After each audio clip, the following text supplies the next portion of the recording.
saludarla. Acá estamos en una nueva semana política, post-elecciones, segunda vuelta, presidente electo de por medio. Tenemos un muy buen invitado, Cristóbal Belolio, bienvenido. Gracias por la invitación, siempre es un placer. Gracias, igualmente.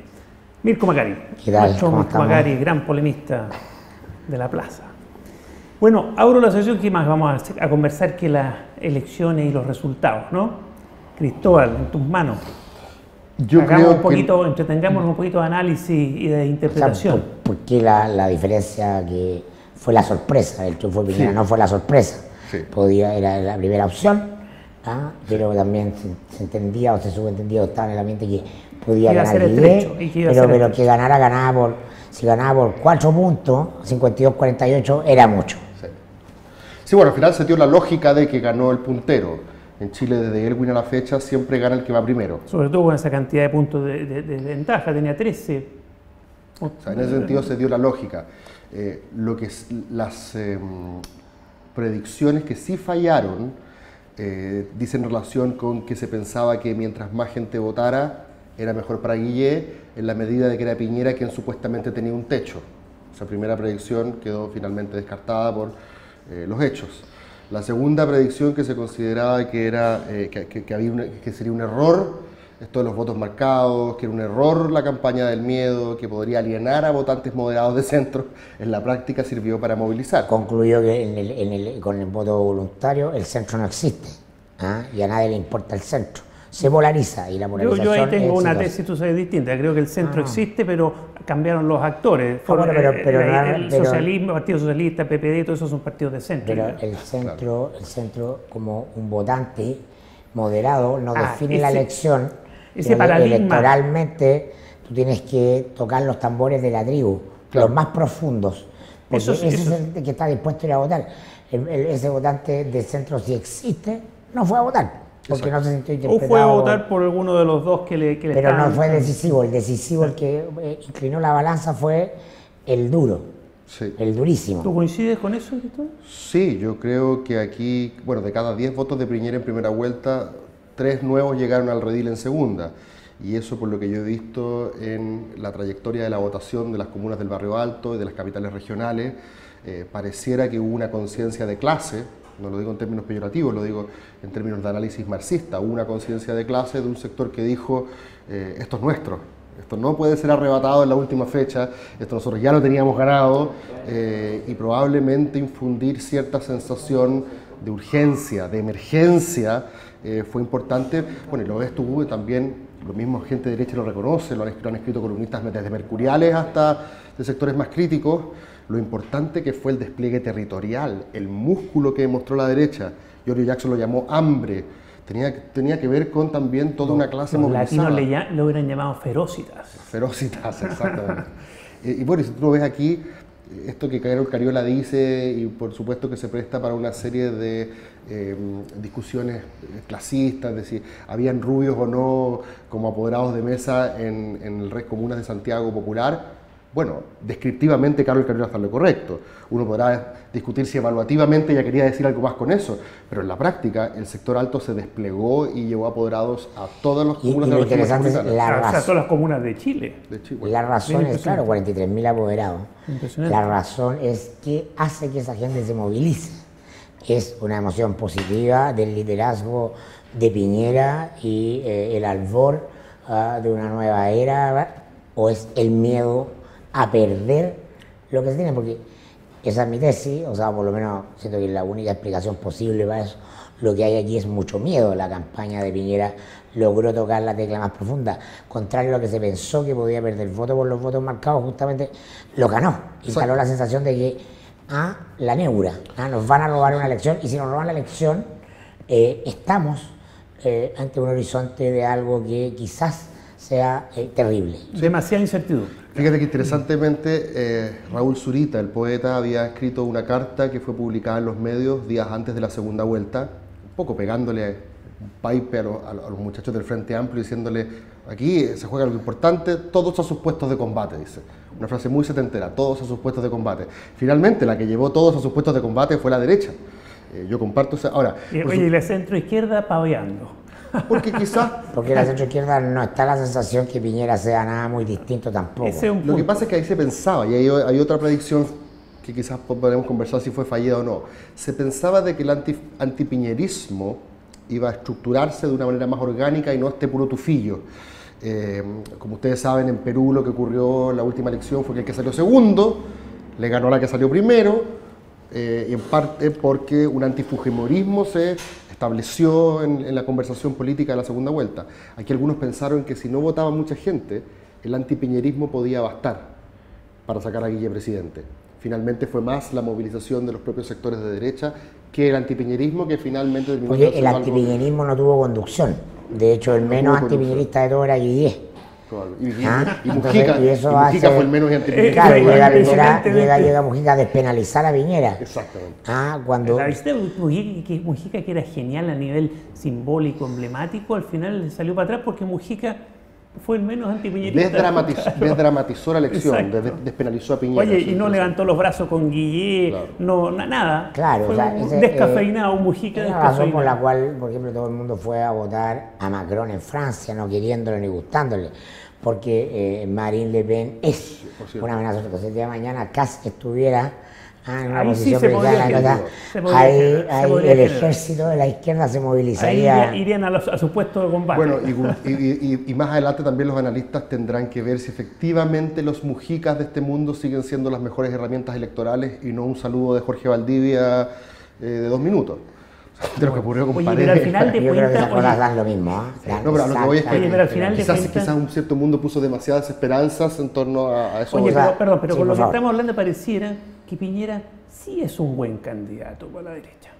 Porque siempre se ha dicho, no, que era mal candidato, pero claro, pero al final es como el mal menor. Si uno dice, Nada de mal buen menor, oye, candidato. porque un candidato de derecha realmente de derecha, como un Kast, un hombre que se acerca bastante a mundos que el resto no quiere ni saber de ellos, ¿no? Sí, José Antonio.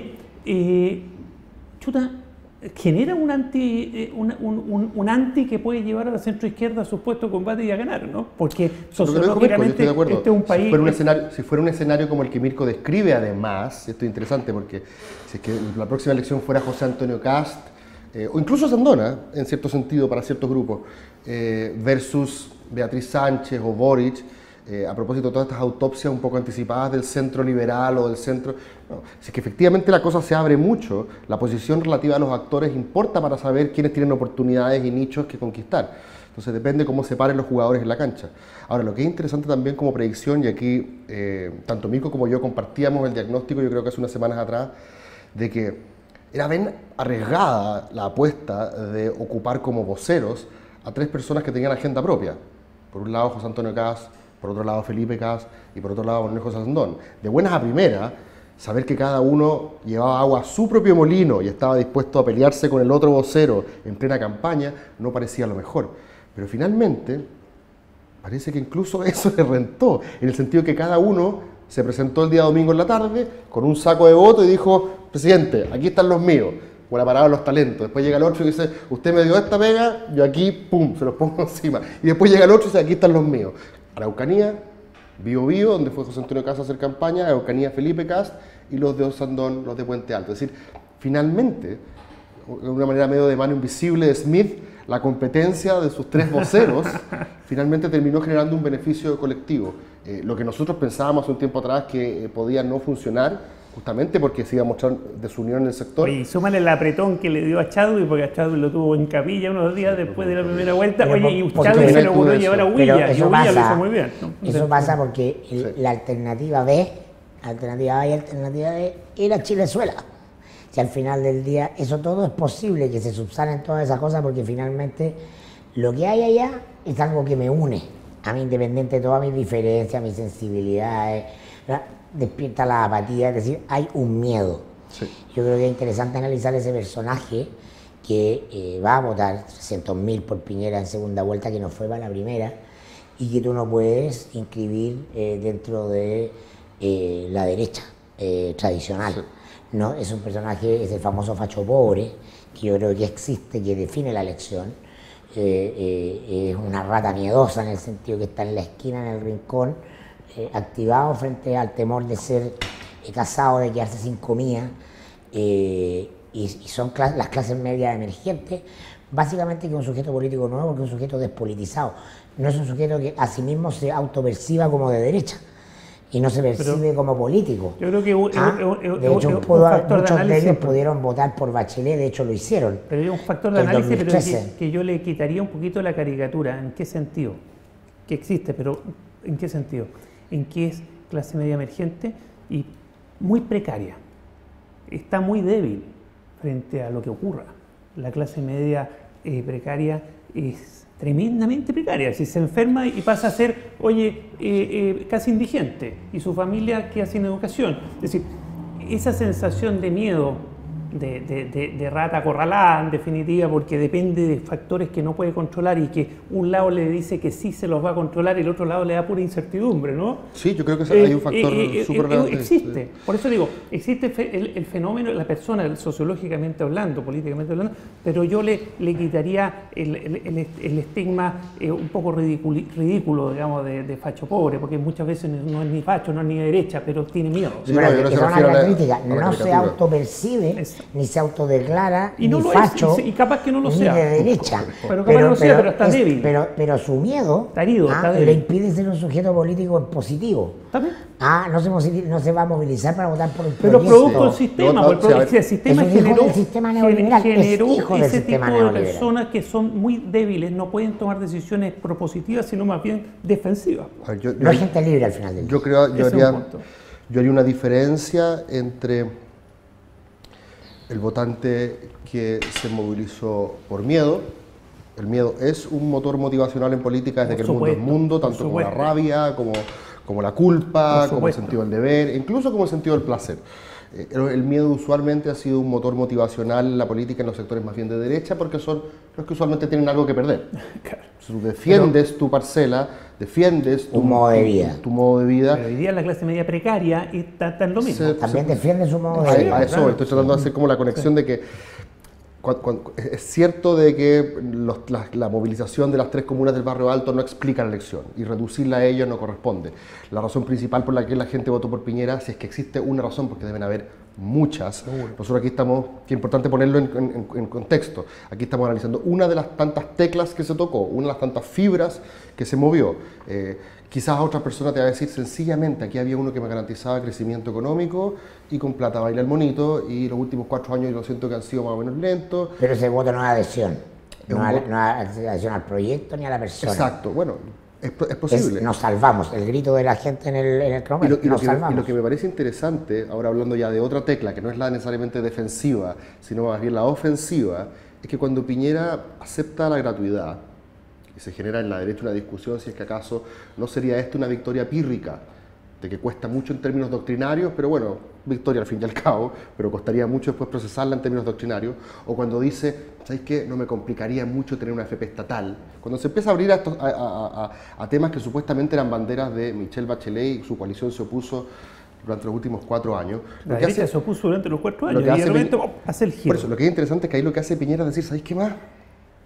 Ya, veo tu apuesta, la igualo y la mejoro. Entonces Rodrigo Vergara, probable ministro de Hacienda, dice algo que me parece muy interesante, algo así como, bueno, si usted cree derechos sociales, señora, señor, ¿por quién va a votar? ¿Por aquel el cual los derechos sociales van a quedar en el papel? ¿O por el cual los derechos sociales, con una billetera abultada, se van a poder pagar? Entonces de repente, curiosamente, nos encontramos en un escenario donde lo que promete Bachelet, mejor lo puede cumplir Piñera. Y eso es un juego interesante. Estuvo muy bien hecho. Para la derecha y para los intereses de la derecha. Políticamente un acierto. Claro. Piñera aquí lo que importa es ganar. Pero para la derecha eso es un pacto con el diablo, porque si le abren la puerta a los derechos sociales, no va a haber ninguna razón después para que la gente no vote por el Frente Amplio. Bueno, salvo Chilezuela. Es que eso es importante, porque ahí la lectura... Porque ahí empieza a ganar quien gana la hegemonía cultural. No, si es Piñera, sin el relato 1, que es el que queda derrotado en la primera vuelta, y es de el que pasa el río, ¿no? ¿Cómo se llamaba el río que tenían que cruzar los romanos antes de llegar a Roma? Bueno, las regiones romanas que tenían que echar desarmada a Roma, entonces tenían un río que separaba Sí, sí. Wow, se me quedó el poder ya. en ese minuto. Cuando dice la suerte está echada y cruza el río. Y claro, y entonces tienen que, si cruzó el río ya a la derecha, puede abrir la compuerta al río y transformarse digo, en la antesala puede ser un de tiro en el justamente pie, de un cambio cultural.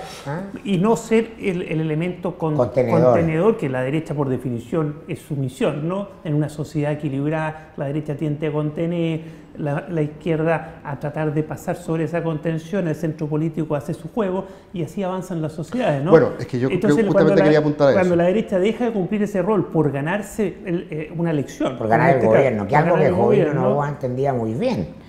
No tiene que tener el gobierno la derecha Entonces, a condición de perder el poder. El juego contrario, el de Jovino, claro. Sí, bueno, que cambió el cambio también de la estructura binominal hace que el seguro a la derrota con el cual operó el mundo de Jovino Novoa ya no exista tanto como antes. Antes tú podías perder 2-0, pero cuando era la hora de dar los puntos, cada uno se quedaba con uno.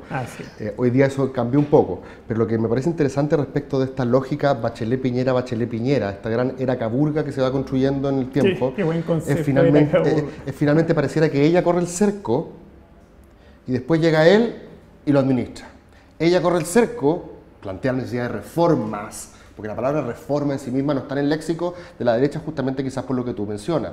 Su papel históricamente es defender, no necesariamente proponer reformas. Pero ella corre el cerco y pareciera que después él va y consolida. Ella corre el cerco y después va él y consolida. Y finalmente quizás, visto en perspectiva, si conversamos en 5 o 10 años más de esto, lo vamos a ver como una era virtuosa, en el sentido de que fueron, como se dice en el fútbol, un juego de velocidades y no de velocidad. Uno se preocupó más de echarle leños a la locomotora de la economía y crecer. Llega la otra y dice, bueno, ahora es importante las reformas para redistribuir. Después, cuando estamos bajando la velocidad, llega el otro y dice, bueno, pero ahora metamos la mano al acelerador y consolidemos. Sería virtuoso. La alternancia en el poder, en definitiva, estoy tratando de pintar un cuadro. Yo creo que las eras virtuosas son aquellas que están dotadas de legitimidad, que hay conexión entre los líderes políticos, el proyecto político y los ciudadanos que los votan. Si algo hemos visto en estos 12 años, que son 3/4 de los 16 de la era Caburga, es que se profundiza la desafección, se volatiliza el electorado, las mayorías se hacen profundamente inmanejables y precarias, y por lo tanto lo que tú sigues viendo es que se profundiza la desconexión entre las élites, ese microcírculo, y la ciudadanía. Pero emergen también emergen otras estructuras que pretenden reclamar ese vínculo. O sea, me imagino que el caso, por ejemplo, yo siempre he creído que el Frente Amplio es en cierta manera hijos de Bachelet. El proyecto Evópoli, visto en largo plazo, va a ser de alguna u otra manera visto como un hijo de Piñera. Y quizás es cierto que lo que dice Mirko, de que en este gran periodo, de estos 16 años, se ha visto la ruptura del viejo orden en muchos sentidos. También hemos asistido, estamos asistiendo, digámoslo en términos de que está pasando, estamos asistiendo también al nacimiento de un nuevo orden. Ellos van a finalmente ser lo que cierra la transición y lo que inicia una era completamente post-Pinochet. Va a haber gente que haber nacido y adquirido conciencia política en Bachelet 1 y va a terminar con 16 años cuando termine Piñera 2.